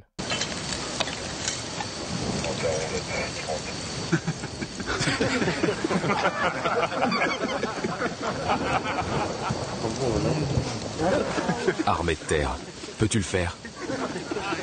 Changer de resto de quartier. Non mais wesh. Non mais wesh. Sur CKR, ils ont placé ces deux pubs dégueulasses de propagande. Et c'est marrant parce que je me suis toujours dit, si t'es du bon côté de l'histoire, pourquoi t'as besoin de faire de propagande pour dire que t'es du bon côté? Parce que clairement, moi j'ai toujours vu de la propagande pour justement justifier de certaines choses et faire en sorte que les gens puissent penser correctement, enfin penser justement aux antipodes de ce qu'ils auraient dû penser à la base, parce qu'ils pensaient correctement, mais que là ça nous arrangeait pas, tu vois. J'ai jamais vu moi de cause juste et noble qui nécessitait de dépenser des millions d'euros de propagande, tu vois. C'est quand même dingue. C'est quand même dingue, quoi, de voir l'argent dépensé pour nous dire oh, les méchants, c'est eux. Les méchants, c'est eux. Oh, les méchants, c'est eux. C'est pas nous. Voilà. On vient de lâcher un petit 5 millions d'euros pour bien vous le dire. Parce qu'on est du bon côté, c'est nous les gentils, d'accord? Parce que, voilà. Est-ce que les méchants, ils ont pris des achats d'espace pour vous dire que, en fait, eux, c'était pas les méchants? Non? Bah ouais. Alors, les méchants, ils achètent pas d'espace publicitaire. C'est que les gentils qui font ça. Il faut, hey, Coca, Apple, les gentils qui prennent les espaces publicitaires. Faut le rentrer dans la tête. Hein. Non, vraiment, c'est, on dirait le début du sketch Bioman des Inconnus, je te jure. Non, mais moi, ça me sidère de voir à quel point ces armes-là, Dieu merci, ne marchent plus sur nous. Enfin, je dis Dieu merci parce que là, non, on est entre initiés, tout ça, entre gens qui faisons attention à tout. Peut-être qu'il y a des... Bon, là, le truc de marre du resto de quartier, engage-toi dans l'armée de terre. Mais... Pareil, ça aussi... Ouais, tu vois, quand les 4000 forces de l'ordre, tout à l'heure je lisais, ont été mobilisées par Retailleau, bah en fait, il y a un moment où ces 4000 personnes-là, elles ont un cerveau, quoi. J'ai l'impression que les flics et les militaires, ils sont dans Severance. Ils ont tous une puce dans le cerveau. Et quand on leur demande des ordres dégueulasses, eh ben, ils s'exécutent parce qu'ils ont oublié leur vie externe. Et après, dès qu'ils sont en mode externe, que tu les vois et tout, parce que moi j'en ai dans mon entourage, ils sont là, ils font ah, moi je suis gilet jaune. Hein. Je connaissais un CRS, il était ah, moi je suis gilet jaune. Je suis gilet jaune, c'est normal. Attends, on galère à joindre les deux bouts et tout, machin. T'as envie de dire, mais chacal, pourquoi après tu vas matraquer les gens en fait? Ouais, non, mais c'est le travail. Je te jure, les flics, ils sont dans Severance. Genre vraiment, j'ai pas. Il y a. Je sais pas. J'ai pas de... Je comprends pas. Et vraiment, hein, aujourd'hui, la force des Retailleau, des Macron, etc., elle réside uniquement dans leurs bras armés, que sont que composent les forces de l'ordre et les militaires. Mais si demain, ces militaires, qui, je le rappelle, viennent normalement du peuple, hein, il doit y avoir des gens de la classe bourgeoise, j'en doute pas. Mais majoritairement, c'est des gens de la classe moyenne. Donc on a des combats qui sont similaires. Si ces gens-là, ben, d'un coup ils se disent bah non, cet ordre je veux pas l'appliquer, bah ça change la donne. Parce qu'on n'aura plus les Macron qui fanfaronnent en disant hey, qui viennent me chercher. Non, non, non. Parce qu'en fait, chacal, t'auras plus personne pour te protéger. Et là, tu devras répondre de tes actes. Et quand tu sais que t'es pas protégé, je te jure que tu fais attention. Moi, je sais que j'ai pas de garde du corps. Je sais que j'ai pas de grand frère au-dessus de moi dans la rue qui veille au grain, etc. Bah, je fais attention à ce que je fais. Dans la rue, je vais pas foutre une tarte à quelqu'un parce qu'il est passé devant moi sans faire attention. J'ai du civisme, j'ai du respect, tu vois. Je fais attention. Et ben là, notre classe politique, elle fait pas attention ni à ce qu'elle dit, ni à ce qu'elle fait. Son comportement est exécrable parce que justement, ils savent qu'ils sont protégés. Qu'est-ce qu'on va faire à Retailleau? Tu crois que tu peux l'attraper par le callback, là, comme ça? Bah non, il est toujours entouré. Il est protégé. Et ça, c'est vous, les flics, les militaires, la sécu, la rapprochée, machin, mon cul. Mais le jour où vous accepterez de vous dire, putain, la vraie mission que j'ai, c'est de servir le peuple, parce que je suis censé faire ça, putain, mais ça change tout, quoi. Ça change tout.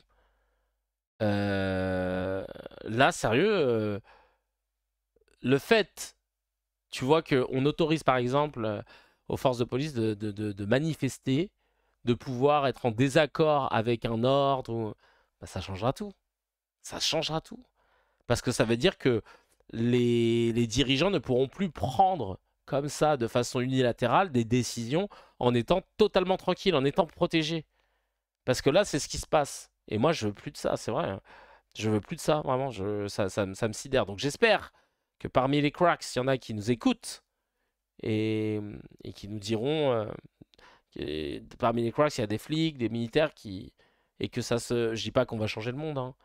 Là, tout de suite, à coup de live, mais que l'idée se répande, que t'en parles pendant la pause déj, que t'en parles pendant une... comment on appelle ça pendant que vous êtes en stand-by, là, dans les camtars, dans la voiture. Tu sais quoi, je regardais le podcast de Kevin, là, Kevin Razi, tu sais, là, le mec, bouef, machin, là, et il disait, putain, en vrai, les politiques, ils feraient plus attention s'ils savaient qu'ils n'étaient pas protégés par nous. C'est pas con, hein, ce qu'il dit, hein. Parce que j'avoue, parfois, ils font des trucs, je suis pas d'accord, moi, tu vois. Moi, je sais que, par exemple, dans mon entourage, je connaissais un flic. Il n'était pas... C'était à l'époque du confinement. Il n'était pas vacciné, il était anti-vax. Il n'aimait pas tout le délire autour du vaccin. Eh ben, à titre personnel, il ne contrôlait pas les passes des gens. Parce qu'il partait du principe que c'était pas dans son idéologie, c'était pas dans ses valeurs, cette histoire de vaccin. Et donc, le pass vaccinal des gens, il ne les contrôlait pas systématiquement. Alors, il y a des collègues qui le faisaient, hein, et il leur disait rien. Mais lui, à titre personnel, il disait, moi, je le ferai pas.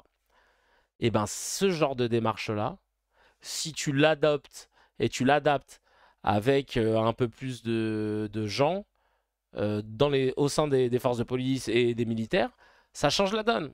Il y a moins ce truc de protection, etc. Franchement, ça pourrait vraiment changer la donne. Parce que, regarde Trump, il avait des gardes du corps, il a failli se faire tuer malgré tout. Oui. Ou pas. Je sais pas. Les States, c'est particulier, et cette histoire, elle est particulière. Je n'ai pas les tenants et les aboutissants. On en restera sur la version officielle. Mais ouais, j'ai même pas envie d'en déblatérer parce que franchement.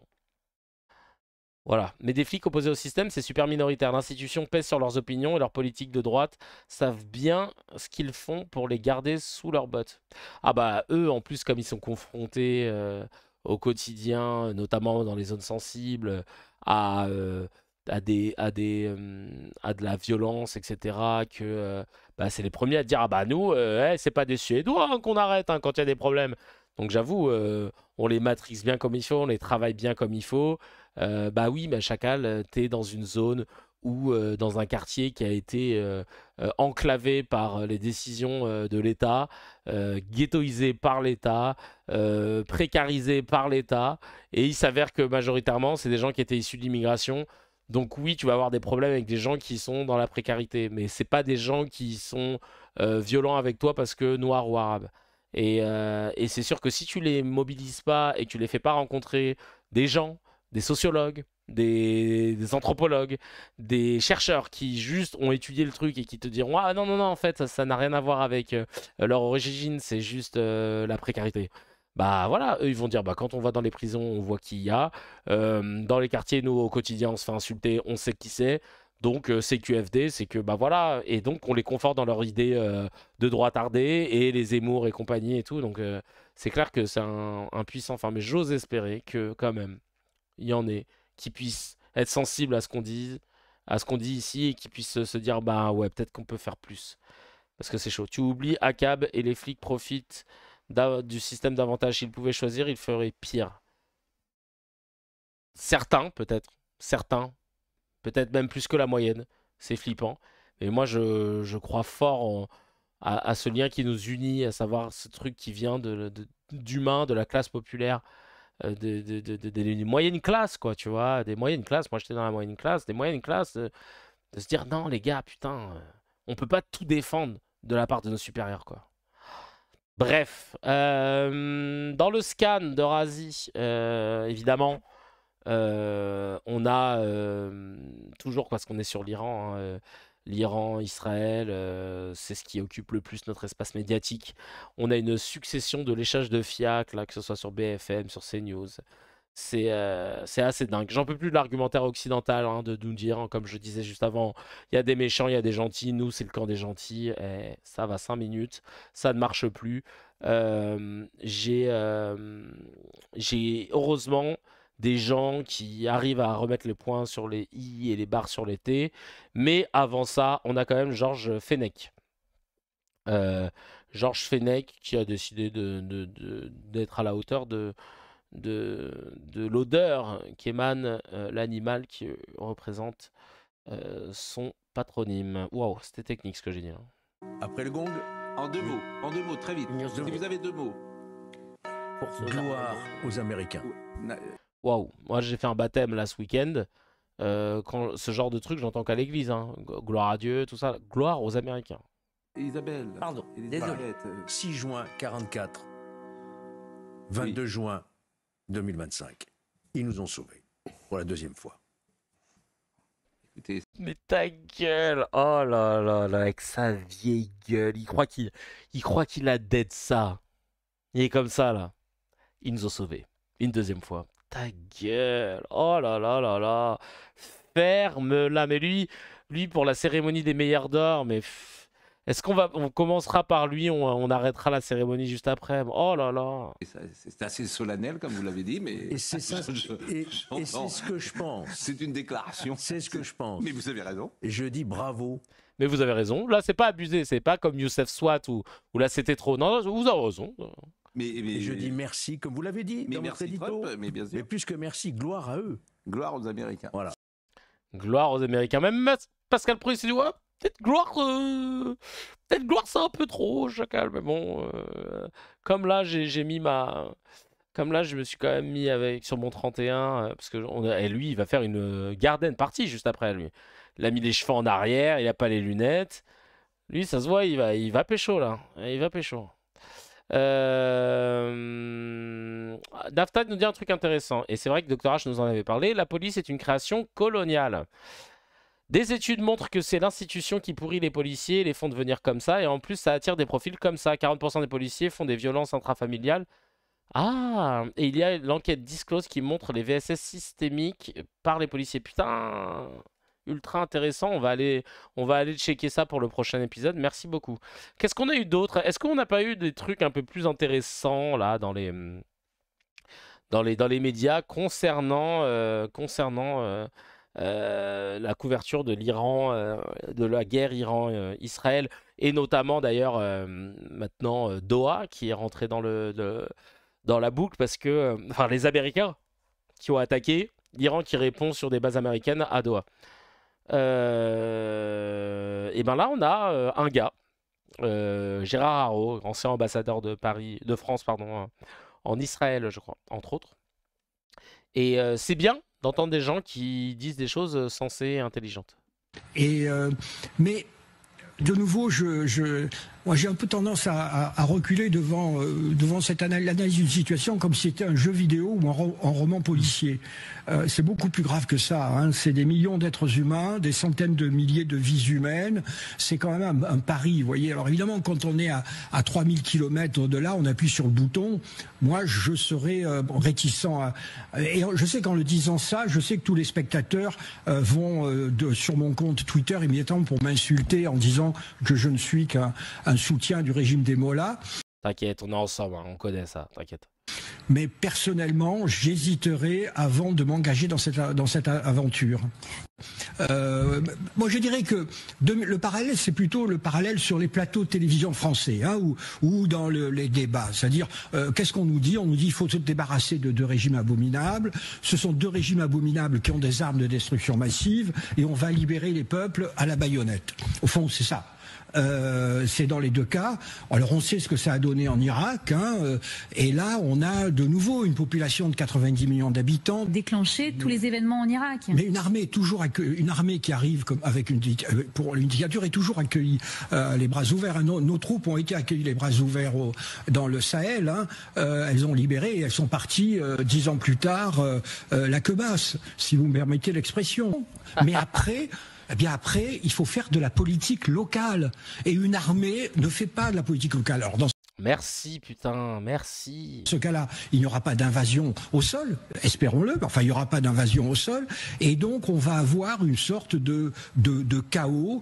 De nouveau, vous savez, j'ai l'impression un peu que c'est l'Occident qui fait du mécano. Nous faisons du mécano avec les autres. Je trouve, on ne parle jamais du reste du monde sur ces plateaux. Comment le reste du monde voit ce qui se passe? Ils doivent être assez stupéfaits de voir les Occidentaux qui, une fois de plus, après avoir apporté, il faut bien dire, le chaos en Irak, en Afghanistan et en Libye, eh bien maintenant on arrive en Iran et en disant, on va leur dire, attendez, en Afghanistan ça n'a pas marché, en Irak ça n'a pas marché, en Libye ça n'a pas marché, mais on a pris les leçons. Et cette fois-ci, faites-nous confiance, ça va marcher. En tous les cas... Bah ouais, en fait, ça c'est vraiment... je trouve que c'est la meilleure analyse. L'histoire nous a montré que ça n'a pas marché. Vous avez essayé de le faire plusieurs fois, ça n'a pas marché. Bah Chacal, lâche l'affaire en fait. Lâche l'affaire en fait. Enfin, franchement, et vous continuez à nous vendre ce narratif, etc. Comme si ça allait... Enfin, c'est dingue. Mais en tout cas, voilà. C'est bien que des personnes comme ça soient mises en avant. J'ai une autre vidéo concernant l'IAEA. Tu sais, l'IAEA, c'est cet institut qui est justement chargé, parce que c'est un peu le cœur du truc, hein, c'était chargé de... en gros, c'est l'Agence internationale de l'énergie atomique. Et ça a été créé, c'est une agence de l'ONU qui a été créée en 1957 et qui a pour mission de promouvoir l'usage pacifique du nucléaire et d'éviter que ça parte en bombe atomique surprise. Et il y a un gars qui a papoté. Il y a un gars qui a papoté et vous allez voir, c'est incroyable. Alors attends 2 secondes. je vais vous retrouver la vidéo. Un gars de l'IAEA. Hein. Et la question, c'est si l'IAEA n'a pas trouvé de bombes nucléaires en Iran, pourquoi Israël a attaqué? Et c'est très intéressant. Là, je vais vous mettre le passage. Hop, hop, hop, hop. To pretend that a report by the IAEA in any way is a green light or are enabled. Ah, le mec qui parle, donc Raphaël Grossi, c'est le directeur général de l'IAEA. Of an attack is absolutely absurd. Do you feel that do you feel that it's been deliberately misinterpreted? Let me finish my point. Can you let me finish my point, please? Go ahead. So, because what I was going to explain to you is what we said in this report. In this report, we said very clearly and very objectively that Iran was not informing the IAEA about a number of things which are very, very important. And we were not getting the transparency we needed for that. So, and at the same time, we said very clearly in that report that preceded these dramatic events and the attack, that we did not find in Iran elements to indicate that there is an active, systematic plan to build a nuclear weapon. Voilà, donc alors, si jamais il y en a qui nous écoutaient juste en audio et qui est en train de se dire, bah c'est sympa, Chacal, on n'a pas la traduction. Le directeur général donc, de l'IAEA vient de dire que dans leur rapport, il n'y avait rien qui disait que l'Iran avait les ressources nécessaires pour pouvoir construire là maintenant une arme nucléaire. Très exactement, il a dit, nous l'avons dit très clairement dans ce rapport, qui ont précédé les événements dramatiques de l'attaque, que nous n'avons pas trouvé en Iran d'éléments pour indiquer qu'il y a un plan actif et systématique pour construire une arme nucléaire. C'est important de l'entendre de la part du directeur de cette agence qui a été en plus beaucoup de fois dans nos médias repris en disant non mais l'IAEA l'a dit. Et c'est là que je me suis dit, bon, quand des gars de CNews balancent d'un revers de main, non mais l'IAEA a dit, faut faire gaffe. A nuclear weapon. So this is why sometimes I have the impression that people, before making judgments as the one implied in your question, should read the report first and then ask. Là, il dit, il faut que les gens, avant d'émettre leur jugement, devraient lire le rapport avant et ensuite poser des questions. Me the question, because this is what we have said very clearly. I appreciate and. Et là, le mec qui parle, il s'appelle Niv Barker, il est journaliste pour Al Jazeera. Agree with your points, but my question was, do you think? Et Mona qui dit c'est pas un problème, ça ils vont nous ressortir le flacon de Colin Powell, putain. Ce flacon, putain. Non, mais, et c'est dingue comment les États-Unis ont pu s'en sortir. C'est vous montrer à quel point quand même il n'y a pas de droit international à partir du moment où les États-Unis font à chaque fois des dingueries et à chaque fois bah on dit rien parce que c'est le camp du bien. Bah non en fait, si les premiers qui auraient dû être sanctionnés pour la bombe nucléaire, pour les guerres fausses, etc. Mais c'est eux quoi. In spite of your findings that you've explained very, very clearly, that there was a deliberate attempt to misinterpret your findings, and within 24 hours, Israel had waged war. Là, il lui dit, donc en fait, vous êtes en train de nous dire que on a volontairement mal interprété votre rapport pour que Israël, 24 heures après la publication du rapport, est entré en guerre contre l'Iran. On Iran. Sur d'une base fausse.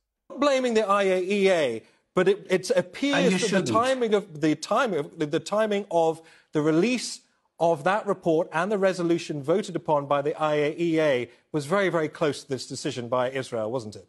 It's an excellent question. Et en fait, il lui dit c'est bizarre, enfin que c'était très proche entre le moment où vous avez balancé le rapport et juste après l'attaque de l'Iran et le directeur donc de l'IAEA lui dit c'est une excellente question pour Israël. For Israel, or those who ou ceux qui croient that this report, que ce rapport est un élément déclencheur. C'est quand même assez dingue. Hein. Moi, j'aurais aimé le voir ça dans les médias français, hein, cette interview-là, tu vois. Les deux ne s'écoutent pas au début de la séquence, ouais, c'est vrai. Le journaliste emmène sur le fait que justement une fausse interprétation a été faite comme par hasard avant la première attaque. Et in fine, ils sont d'accord. Ouais, parce que ça, c'est du vrai journalisme. C'est que ça s'écoute, c'est que ça s'écoute et surtout ça ne laisse pas de questions sans réponse, tu vois. Alors que nous, que tu vois Bourdin, il pose des questions, il n'écoute pas les réponses et il rebondit sur ce qu'il a envie de rebondir. Et quand il se fait punchliner parce que il vient de faire que de l'opinion et pas de faits, il enchaîne avec une autre question. Apolline de Malherbe, pareil, etc. Donc ça, c'est vraiment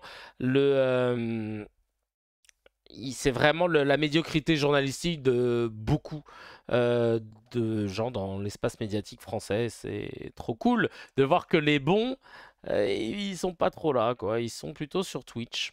Je suis pas journaliste, hein, donc je parle pas de moi. On va faire un petit no comment. Un petit no comment. Le petit no comment, c'est bah voilà, le petit kiff qu'on adore faire. C'est je lis des news, vous n'avez pas le droit de les commenter. Et vous pouvez mettre des emojis si vous nous écoutez en direct sur Twitch.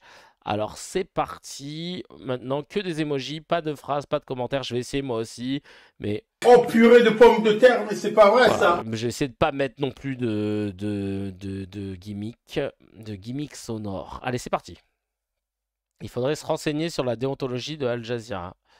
Ouais, je te jure, faudrait décortiquer ça. Allez, Léa Salamé vient d'être nommée au 20h de France 2. Annonce qu'elle se mettra en retrait si Raphaël Glucksmann, son compagnon, était candidat à la présidentielle. Pornhub, YouPorn et RedTube sont de retour après une décision du tribunal administratif de Paris. Et enfin, une femme en chimiothérapie a été verbalisée de 50 € par la SNCF qui lui reproche d'avoir pris le train précédant le sien, lequel était en retard. Mais malade, elle n'a pas pu le faire en raison de la fatigue causée par son traitement.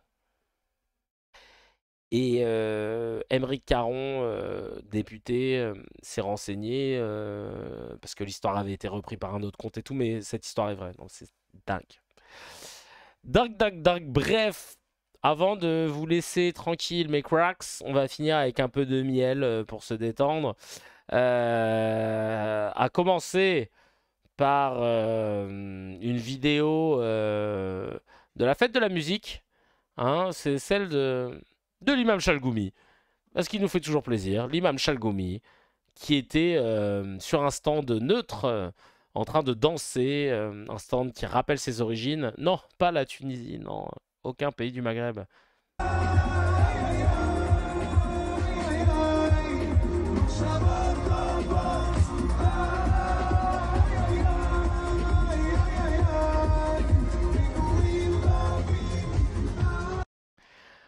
Toujours là, hein, toujours là où il ne faut pas. Merci beaucoup Moze Fennec pour l'administration d'ailleurs. Hein. Il gère toujours bien cette partie-là, merci mille fois. C'est dans ce moment-là qu'il faut refaire un sketch. Non, bah oui, non, mais c'est sûr. Non, franchement, c'est incroyable. Et les drapeaux français sont où? Non, mais là, c'est pas grave. Là, c'est pas un souci. C'est que quand il y a des drapeaux palestiniens que là, ça fait chier. Mais là non, là c'est pas un souci. J'ai ce truc qui date, je pense. Je sais pas. C'était chez Apolline de Malherbe. Ça, pour le coup, j'adore. Je sais pas s'il y en a qui connaissent une loi qui s'appelle la loi... Alors attendez, je regarde son blaze, je l'avais sur... J'ai peur de vous dire de la merde. La loi Brandolini. Voilà. La loi de Brandolini. On va la découvrir ensemble. Cette fameuse loi, ça c'est du miel. Et vous pourrez le ressortir et briller en société. Vous connaissez la loi de Brandolini ? Non, allez-y. La loi de Brandolini vous dit que quand vous avez un temps égal pour quelqu'un qui a dit quelque chose d'inexact et quelqu'un qui essaye d'expliquer pourquoi c'est inexact, la personne qui essaye d'expliquer pourquoi c'est inexact perd toujours. Parce qu'il faut 10 secondes pour dire une bêtise et il faut en général plusieurs minutes pour expliquer pourquoi c'est une bêtise. J'adore. J'adore. C'est tellement la vie sur les réseaux sociaux, c'est tellement la vie dans l'espace médiatique. C'est... T'es là à devoir débunker une connerie que quelqu'un a dite, mais si on te donne le même temps, bon bah... En fait, et c'est d'ailleurs l'objet du livre Fake News qu'on avait écrit avec Dr H. Il y avait un passage sur les biais, tu sais. Sur les biais... ouais, c'est la vie tout court. Ouais. Sur les biais, les biais par lesquels on apprend quelque chose, ou du moins les biais concernant nos croyances, où on décide de croire quelque chose parce que ça va dans notre sens, tu vois, dans ce qu'on a envie de croire. Et c'est pour ça que les fake news se répandent toujours plus rapidement que le débunkage. Bah ouais, parce que le mal est déjà fait et les gens qui tombent sur le débunkage seront toujours moins nombreux que les personnes qui sont tombées sur biais de confirmation. Voilà, je cherchais le blaze, merci beaucoup. Faudrait que je relise le livre. C'est comme l'horoscope, quand c'est cool tu dis c'est vrai et quand ça pue tu dis nimp. Non, quand ça pue ça peut te foutre dans le bad aussi, hein. Et enfin pour finir en beauté, là c'est visuel. Ah non, c'est pas visuel. Visuel, c'était Chalgoumi qui danse. Là, c'est le cocktail Chalgoumi. Tu prends plein de mots, tu les mélanges et puis bah, ça donne ça. Là, c'est vraiment du pur kiff, du pur plaisir. Il n'y a pas d'analyse. Hein. En Arménie, celle d'Abu Dhabi et celle de Bahreïn. Non. Il y a une majorité. Vous savez, dernièrement, on a été une quarantaine de jeunes. Il y a quelques années, on était une vingtaine de jeunes imams en Israël, par force, depuis une trentaine d'années, soutenus par la politique turque et par la politique aussi qatari. Ça fait que ils se nourrissent avec la haine. Merci beaucoup à Hassan Chalgoumi qui nous a offert ce cocktail. À prendre avant d'aller dormir, voilà, ça nous fait plaisir, surtout quand il fait chaud avec un petit glaçon, c'est pas mal du tout. Moi qui parle dans mes rêves, ça c'est moi qui veux faire un débat en anglais, vraiment. En tout cas, le directeur général a en outre soumis au conseil des gouverneurs 4 rapports trimestriels et un rapport actualisé intitulé Accord de garantie TNP avec la République islamique d'Iran. Ah ok, d'accord, bah, merci de nous le rappeler. Je peux pas dire plus. En tout cas, c'est un plaisir de pouvoir papoter avec vous pour cet épisode 88 de CKR. Surtout, faites attention à vous, prenez soin de vous. Et on se retrouve jeudi pour l'épisode 89 déjà. En tout cas, c'est un kiff de pouvoir continuer de regarder l'actu avec rire, sincérité et un petit peu de gros mots parce qu'on adore ça. Je vous dis à jeudi, des gros bisous. Ciao ciao.